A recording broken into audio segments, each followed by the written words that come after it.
নমস্কার বন্ধুরা, আমার আরও একটা নতুন ভিডিওতে তোমাদের সবাইকে জানাই স্বাগত।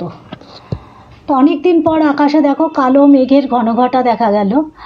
আকাশে মেঘ দেখলে ময়ূর যেমন পাখা মেলে নেচে ওঠে, এখন আমাদের অবস্থাও কিন্তু ঠিক সেই রকমই হয়ে গেছে। আমাদের এই দক্ষিণবঙ্গে কোনো বৃষ্টির দেখা নেই। মাঝে মধ্যে যেরকম বৃষ্টি হচ্ছে তাকে কিন্তু বৃষ্টি বলা যায় না। এত গরম হয়ে আছে না বন্ধুরা, চারিদিকে গরমে মানুষ নাজেহাল হাঁসফাঁস অবস্থা। তার মধ্যে যদি একটু বৃষ্টি হয় তাহলে মানুষ একটু স্বস্তির নিঃশ্বাস ফেলতে পারে, কিন্তু আকাশে মেঘেই সারের সার। বৃষ্টির কোনো দেখা নেই, বৃষ্টি হচ্ছেও না। আমাদের এখানে তো হয়ই না। তোমাদের ওখানে যদি বৃষ্টি হয়ে থাকে তাহলে কিন্তু তোমরা আমাকে কমেন্ট করে জানাতে পারো। আমাদের এখানে আকাশে মেঘ দেখাচ্ছি, মেঘটাই থেকে যায়, বৃষ্টি কিন্তু হয় না। এর আগেও একদিন এরকম মেঘ হয়েছে, দমকা হাওয়া দিল, মেঘটা উড়ে চলে গেল, বৃষ্টির কোনো দেখা নেই। পরে শুনতে পেলাম এখানে হচ্ছে ওখানে হচ্ছে।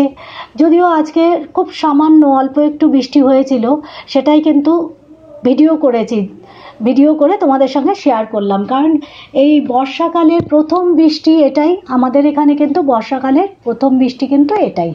সেই কারণে বৃষ্টির মুহূর্তটাকে ধরে রাখবো বলে ভিডিও করা এবং তোমাদের সঙ্গে শেয়ার করা। তাহলে বন্ধুরা, আমার ভিডিওটা যদি ভালো লাগে তাহলে তোমরা লাইক আর শেয়ার করে দিও, আর সাবস্ক্রাইব করে আমার পাশে থেকো। যে যেখান থেকে আমার এই ভিডিওটা দেখছো, যদি বৃষ্টি হয়ে থাকে তাহলে আমাকে কমেন্ট করে জানিও। এখন আকাশে মেঘ করে আসলে যত না বৃষ্টি হয় বন্ধুরা, তার থেকে বেশি কিন্তু বিদ্যুৎ চমকায়। আর বিদ্যুৎ চমকালে চারিদিকে কেমন অবস্থা সেটা তো আমরা খবরে শুনতেই পাই। এই দেখো না, কয়েকদিন আগে মালদায় যে ঝড় বৃষ্টি হলো, সেখানে কিন্তু ঝড় বৃষ্টির থেকেও বেশি বিদ্যুৎ চমকিয়েছে। এমন পরিমাণে বিদ্যুৎ চমকেছে যে কতজন আম কুড়াতে গিয়ে সেখানে কিন্তু তারা জায়গায় মারা গেল। কারণ তার মধ্যে আবার কিছু বাচ্চাও ছিল। বন্ধুরা, যখন আকাশে মেঘ করবে, বিদ্যুৎ চমকাবে, সবাই কিন্তু সাবধান। তোমরা পারলে ঘরে ঢুকে যাবে, কেউ বাইরে কিন্তু থেকো না। কারণ দেখো, আমাদের জীবনের থেকে কিন্তু বড় কিছুই নয়।